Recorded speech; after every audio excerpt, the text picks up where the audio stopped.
Thanks, guys. Thanks for hanging out. Apologies for the technical difficulties, but I am dev relations after all, so this happens with the demo gods, as you all know.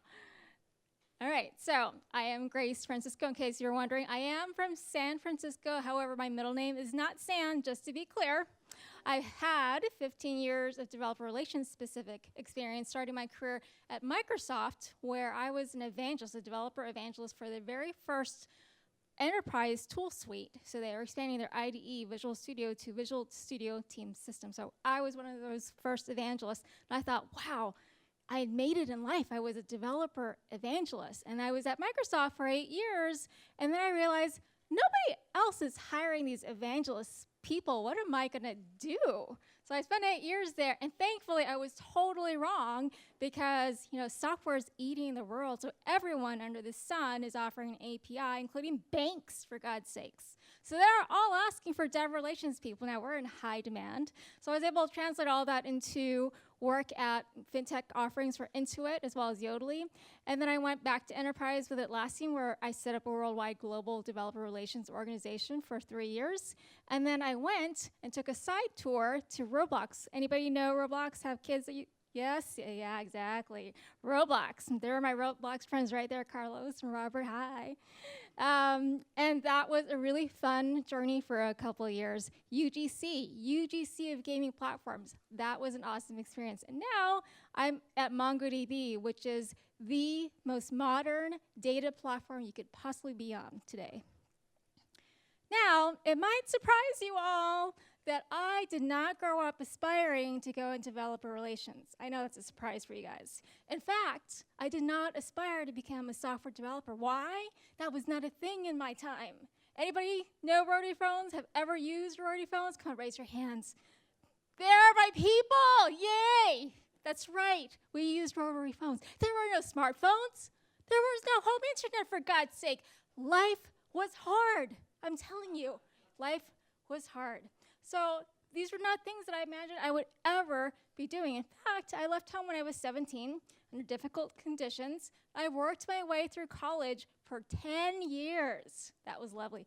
10 years off and on. And during that time, I taught myself primarily how to program. So I became a software developer for the first time at IBM for a while. And I took a tour of becoming a developer at other companies after that. And then I decided that I wanted to go off on this runway, this path of all these weeds that you see here, and decided, well, I'm going to go to the dark side for a while. I'm going to go into technical marketing. My developer friends, they were a little ashamed of me, but I went that route. And then I decided to take a route to pre-sales engineering for a while. All of those meandering experiences created a set of skills and experiences that were so unique. It really served me well when I went to developer relations at Microsoft. And so thus my experience and my journey to DevRel. And I've been doing this for 15 years now. So let me share with you my 10 tips, my 10 steps to a successful and rich developer community, as my Roblox friends know. Very rich young developers in that case who are paying for all 4 years of Ivy League University in some cases. So first things first, you must know your audience. This seems like, hey, that's basic. A developer's a developer, right? Wrong. That's like saying an orange is an apple is a blueberry. That's not right. They're all fruit. It's all developers. But the thing is, a front-end developer is not a back-end developer, is not a mobile developer. A Java developer is not a JavaScript developer. Let's get that straight, okay? They have different needs. They have different interactions. They have different channels that they hang out in. All of these things feed into your programs, right? And the initiatives that you should be driving. And the additional lens that you need to think about is, are the developers, are they customers for you? Are they partners for you? Are they partners who are in the periphery of your ecosystem creating plugins? Or are they key to the success of your platform, as in Roblox, where they are creating the experiences that your joint users are really interacting with? Those are really key differentiating interactions and scenarios that you need to think about, because the content that you make, the programs you create, will all orient around those things. Second, I find it really funny.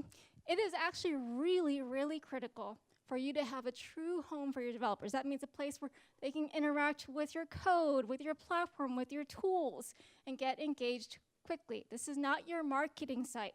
In fact, there should also be a community for them. This is absolutely vital to the health of your developer community. So developer.yourcompanyname.com needs to exist and needs to be a technically credible platform and needs to support those developers and get them excited and engaged right away.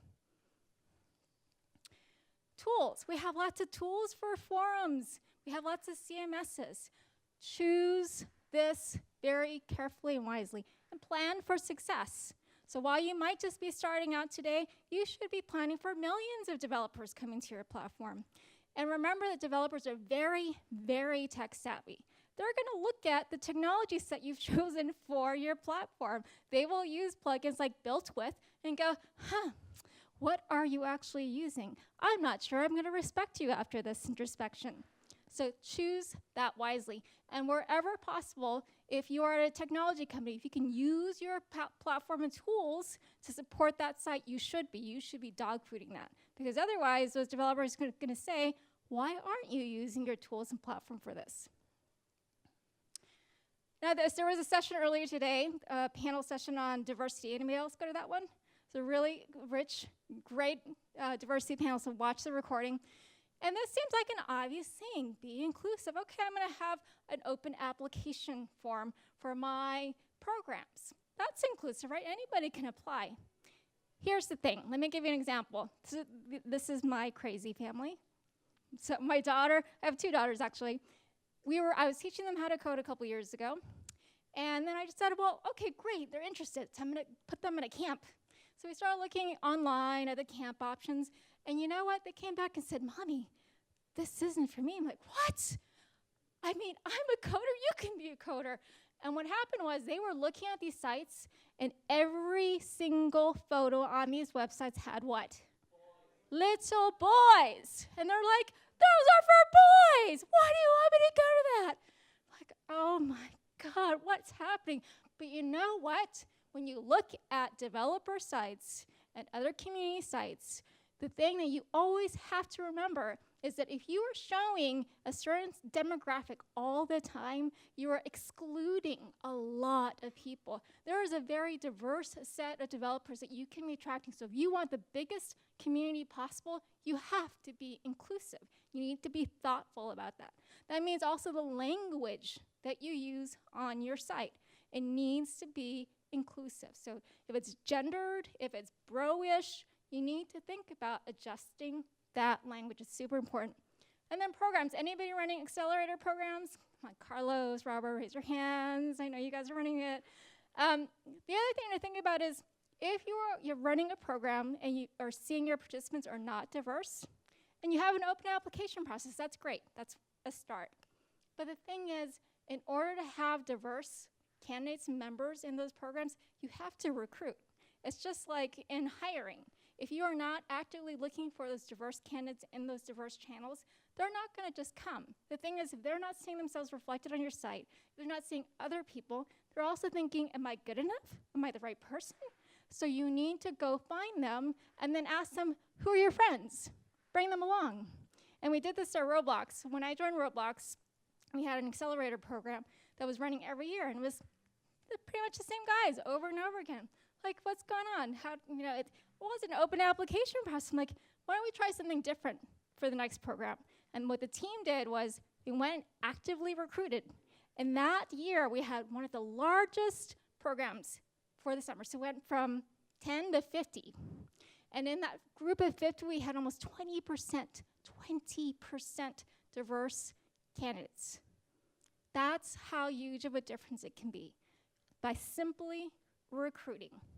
So think about these little things. And as I said in the diversity panel earlier today, it doesn't take a rocket scientist to do this. Simple things. Scale, scale, scale. Always be thinking about scaling. I've been hearing this over and over and over again today. You have to think about it. Evans Data estimates that there are about 23 million plus developers globally out there today. There's probably a developer event every day of the year somewhere in the world, and you're not going to go to all of them. You might try, but you're not going to get to them. So here's the thing. In order to scale, 3 things you need to think about: content, community, and programs. With content, you need to think about creating technically authentic and credible content for your developer. And from the get-go, you need to think about SEO, right? That stuff needs to be found when that developer is Googling for help. They may not land on your property. So while some will go to developer.yourcompany.com, some will simply Google. So you want them to find your content. Second, community. As much as possible, run your own forums. Don't send them to third-party forums. Why? You don't own the policies and moderations of those other forums. You have no reporting or insights about those forums. So you're basically operating in the dark. Those other forums also may not be very diverse, so you need to consider that as well. So own your own community forums. And then lastly, programs. The way that you scale things like meetups is through champions. That has to be a program. You need to think about how you reward those champions for running local events. As we saw earlier today in that report, the keynote, those local meetups are really vital. You have to put a human interaction to your community, whether it's those local champions or your local field. So you have to enable that at scale. You're not going to go to all your meetups, but you need to find ways to have people go to those meetups and represent you, whether they're local champions or people that work for you. And then 6, I find this really odd. This, I think, might be a peculiar thing with dev relations for the last decade. I find a lot of DevRel representatives in other companies who are either afraid or adamantly against measuring DevRel. You can't measure all the things we're doing because we're going out and speaking. How do I measure that? But the thing is, the bottom line is you cannot get the resources and budget that you need without measuring for success. And going back to that lens, number 1, of your audience, if you are trying to reach developers at an event, hey, estimate the number of people who are in the room. Estimate the viewership of the video, hopefully, that event has created for your session. Estimate the viewership of the content that you publish. Developer reach. It's a proxy, but it is something that you can at least look at and say, have I had any success in reaching people? If you are a plugin developer or offering plugins to your developers, you can look at that from the perspective of how many plugins do I have in my ecosystem? Is it growing? Do I have more? Is it dropping off? Are these plugins getting rated well? So there are a lot of different measures that you can actually use to measure the success of your developer community. Again, if you don't measure, though, you won't get the resources and budget that you need to continue to grow your program. And I would also argue, be agile and nimble, and be able to embrace failure. Failure is really only something that indicates that you're learning. So if you take that perspective, be agile and nimble, and be ready to adjust as you need. 7, enable self-help. And this should be a combination of technology and programs. When I say technology, there are things like ticket deflection solutions where it can automate the answers to very commonly asked questions. So enable that, allow for that so that community members can get answers to their questions. But that needs to be balanced very carefully with community members and support real human interactions and engagement and discussion. Because if you only have a robot behind the scenes, you will be looked at as being very, robotic, and you don't want that. What you want is to have real, genuine, authentic community engagement. This is Times Square. There was a session earlier today about community champions and having to divorce from certain people who are maybe being toxic. And I agree with that. That is true. At some point, you can't win them all. Sometimes you have to let them go. But there's also a gray area where, especially Roblox practices this, which is great. Sometimes, especially for younger developers, timeouts are actually really still useful for adult developers. And the thing is, online behavior can go to extremes. And especially for younger developers, You have to set the example and help shape that social behavior. Because if it's not you, then who will, right? So you need to be able to give that developer a second chance, because they might actually come back and surprise you in a really positive and constructive way. And then number 9, I've been talking about scale, scale, scale, online, developer.company.com, but you still have to have face-to-face time, because you don't want to end up becoming the company that is the next evil empire, right? If you're robotic, if you're just the commercial entity, you will lose that trust. You will have other people interpreting who you really are. So you have to put a face and engagement and relationship to that interaction. Not all the events, yet again, going back to number 1, based on the lens that you use, choosing those third-party events very carefully. Which ones do you really need to go to? Which ones do you really need to build those relationships with influencers? So pick carefully, but you need to do it. And then lastly, be squeaky. You should be collecting feedback, right? DevRel isn't just about broadcasting. It is about actually truly, genuinely building that relationship both online and offline.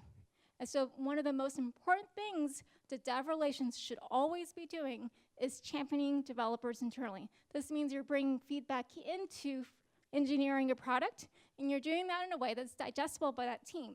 In many cases, this is making sure it gets into Jira. In many cases, this is putting on a product hat and making sure you're synthesizing all the feedback that's coming back from developers and championing that the right way with that team. If you're only broadcasting, you're missing a core part of that relationship, and you are not going to have the credibility that you need. This is one of the most essential things that you can do in developer relations. So always, always be championing your developers. And with that, I close, and I hope that you guys will go to happy hour with me.